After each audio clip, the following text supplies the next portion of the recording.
These mountains and rivers of the present are the actualization of the word of ancient Buddhas. Each abiding in its own Dharma state completely fulfills its virtues. Because they are the state prior to the kalpa of emptiness, they are living in the present. Because they are the self before the germination of any subtle sign, they are liberated in their actualization. Because the virtues of the mountains are high and broad, the power to ride the clouds is always penetrated from the mountains, and the ability to follow the wind is inevitably liberated from the mountains.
Master Shanghai addressed the assembly. The Blue Mountains are constantly walking. The stone woman gives birth to a child in the night. The mountains lack none of their proper virtues, hence they are constantly at rest and constantly walking. We must devote ourselves to a detailed study of this virtue of walking. The walking of the mountains is like that of humans. Do not doubt that the mountains walk simply because they may not appear to walk like humans.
Suppose the blue mountains are walking, they are constant.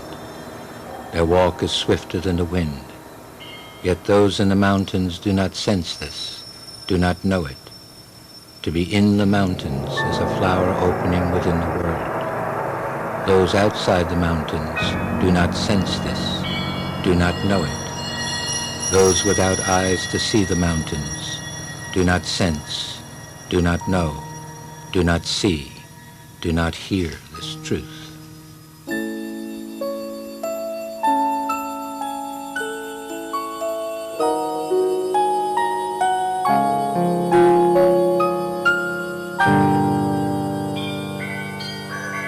They who doubt that mountains walk do not yet understand their own walking.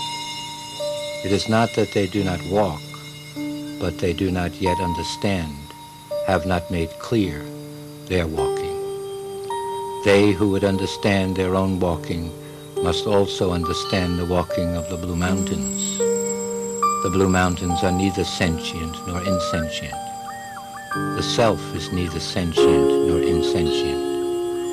Therefore, we can have no doubts about these blue mountains walking.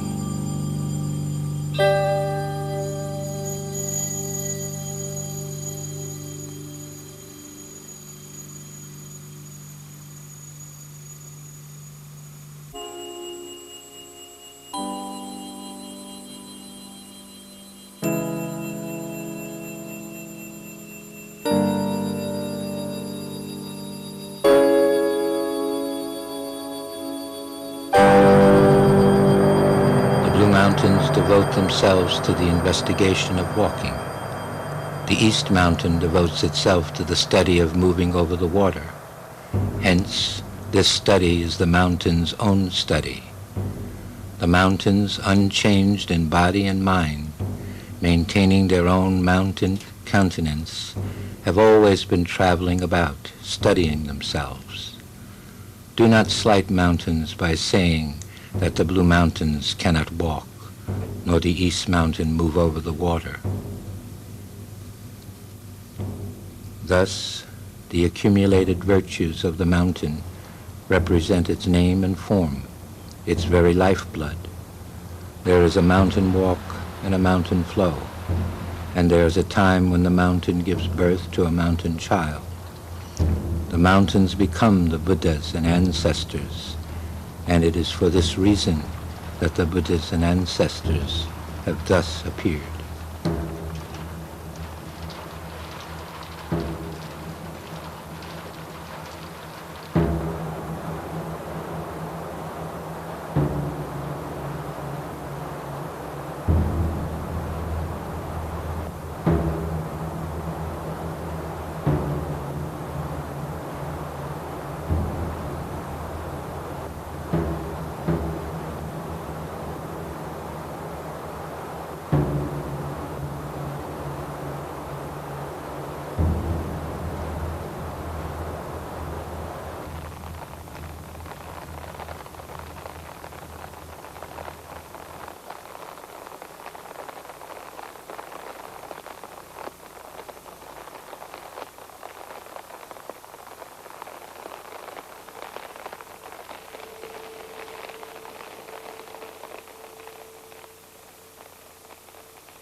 Water is neither strong nor weak, neither wet nor dry, neither moving nor still, neither cold nor hot, neither being nor non-being, neither delusion nor enlightenment. Solidified, it is harder than diamond.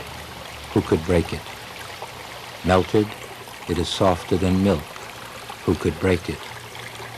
This being the case, we cannot doubt the many virtues realized by water. We should then study that occasion when the water of the 10 directions is seen in the 10 directions. This is not a study only of the time when humans or devas see water. there is a study of water seeing water. Water practices and verifies water. Hence, there is a study of water speaking water. We must bring to realization the path on which the self encounters the self. We must move back and forth along and spring off from the vital path on which the other studies and fully comprehends the other.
Mountains and rivers differs according to the type of being that sees them. There are beings who see what we call water as a jeweled necklace.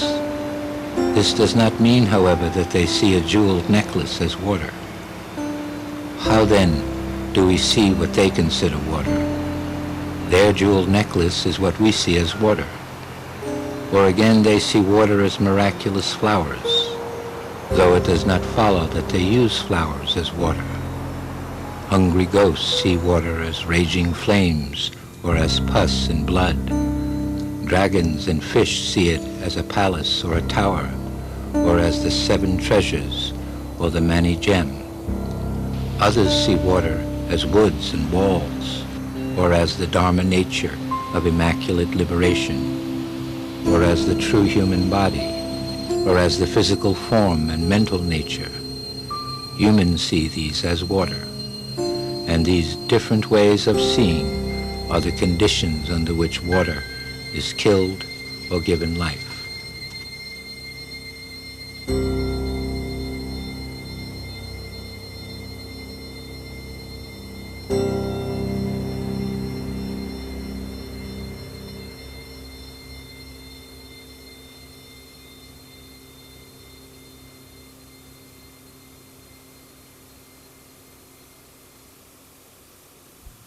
The stone woman gives birth to a child in the night. This means that the time when the stone woman gives birth to a child is the night. Among stones there are male stones, female stones, and stones neither male nor female. These stones give support to heaven and to earth. There are heavenly stones and earthly stones. Although this is said in the secular world, it is rarely understood. We should understand the true nature of this birth. At the time of birth, are both parent and child transformed, we must study and fully understand not only that birth is actualized in the child becoming a parent, but also that the practice and verification of the phenomena of birth occurs when the parent becomes the child.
We should realize that this teaching of the East Mountain moving over water is the very bones and marrow of the Buddhas and ancestors. All the waters are appearing at the foot of the East Mountain, and therefore the mountains mount the clouds and stride through the heavens. The mountains are the peaks of the waters, and in both ascending and descending their walk is over the water. The tips of the mountain's feet walk across the waters, setting them dancing. Therefore, walking extends freely in all directions, and the practice and verification are not non-existent.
Thus, what different types of beings see is different, and we should reflect on this fact. Is it that there are various ways of seeing one object, or is it that we have mistaken various images for one object? We should concentrate every effort on understanding this question, and then concentrate still more. Given this multitude of perspectives, it follows that the training on the way of practice and verification must also not be merely of one or two kinds, and the ultimate realm must also have 1,000 types and 10,000 kinds.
Water is not earth, water, fire, wind, space, or consciousness.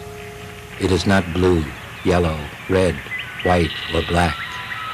It is not form, sound, smell, taste, touch, or idea. Nevertheless, the water of earth, water, fire, wind, space, and the rest is spontaneously appearing.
Although we say that the mountains belong to the country, actually they belong to those who love them. When the mountains love their master, the wise and the virtuous inevitably enter the mountains. And when sages and wise ones live in the mountains, because the mountains belong to them, trees and rocks flourish and abound, and the birds and beasts take on a supernatural excellence. This is because the sages and wise ones have covered them with virtue. We should realize that the mountains actually take delight in wise ones and sages.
We should understand that the mountains are not within the human realm, nor within the realm of heaven.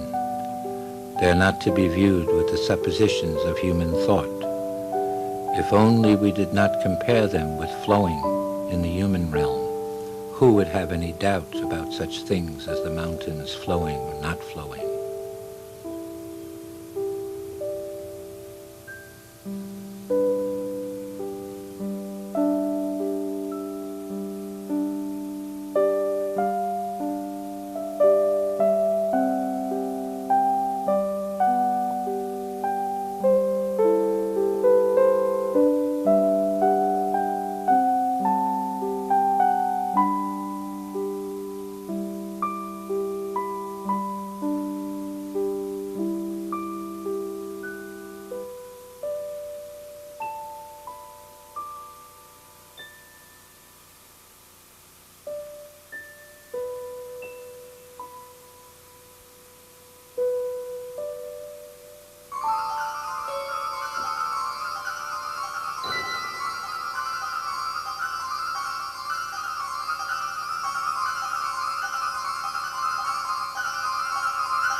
time immemorial, the mountains have been the dwelling place of the great sages. Wise ones and sages have all made the mountains their own chambers, their own body and mind. And through these wise ones and sages, the mountains have been actualized. However many great sages and wise ones we suppose have assembled in the mountains, ever since they entered the mountains, no one has met a single one of them. There is only the actualization of the life of the mountains. Not a single trace of their having entered remains. The countenance of the mountains is completely different when we are in the world gazing off at the mountains than when we are in the mountains meeting the mountains.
Hidden in mountains. There is a study of mountains hidden in hiddenness. An ancient Buddha has said, mountains are mountains and rivers are rivers. The meaning of these words is not that mountains are mountains, but that mountains are mountains. Therefore, we should thoroughly study these mountains. When we thoroughly study the mountains, this is the mountain training. Such mountains and rivers themselves spontaneously become wise ones and sages.